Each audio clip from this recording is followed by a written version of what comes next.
चंपुआरे हाथी उपद्रव गाँ मुहा हाथी चंपुआ रेंज भंडा सेक्शन अंतर्गत ज्योतिपुर निकट में 27 टिकिया हाथीपल उपद्रव बढ़िबार लगी। हाथी जंगल छाड़ी गाँ मुहा होता बेले गतकाली यह हाथीपल 3 भाग विभक्त हो ज्योतिपुर बीट अंचल बालीपोसी निशागड़िया मौदी आदि अंचल एकर एकर धान फसल नष्ट करने सह बालीपोसी ग्राम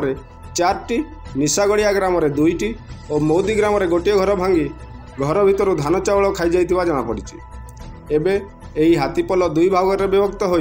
24टी हाथी वर्धना जंगल रहितिबा बेले 3टी बैतरणी नदी पार हो मयूरभंज पटकू चली जाइछन्ति। वर्धना जंगल में थिबा हाथीपल को नहीं आखपाख अंचल में लोके आतंकित अवस्था थिबा जଣା पड़िछि। चंद्रिका बारी घर बालीपोसी ग्राम पंचायत पड़ुआ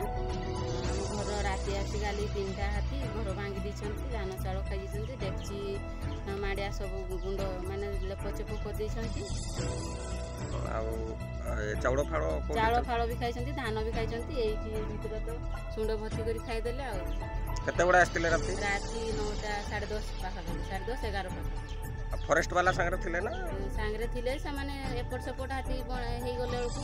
आउ केते देखिबे एपट सेपट हे गले आ एठी हजाई देले पाखरे एठी हजी गला बेलू आसी काम की करछन हाथी माने हमें खाई सारिथिलु हाथी माने आसले एई बांगरी कोस बाटू घरटा भागी देले मोर एते हैरान रे बनैथिली मु राणीलु हाथी 7टा थिले आ की खाई चाउल खाईदे 50 किलो आ धान थिला गुटे गुरा ये सार गुरा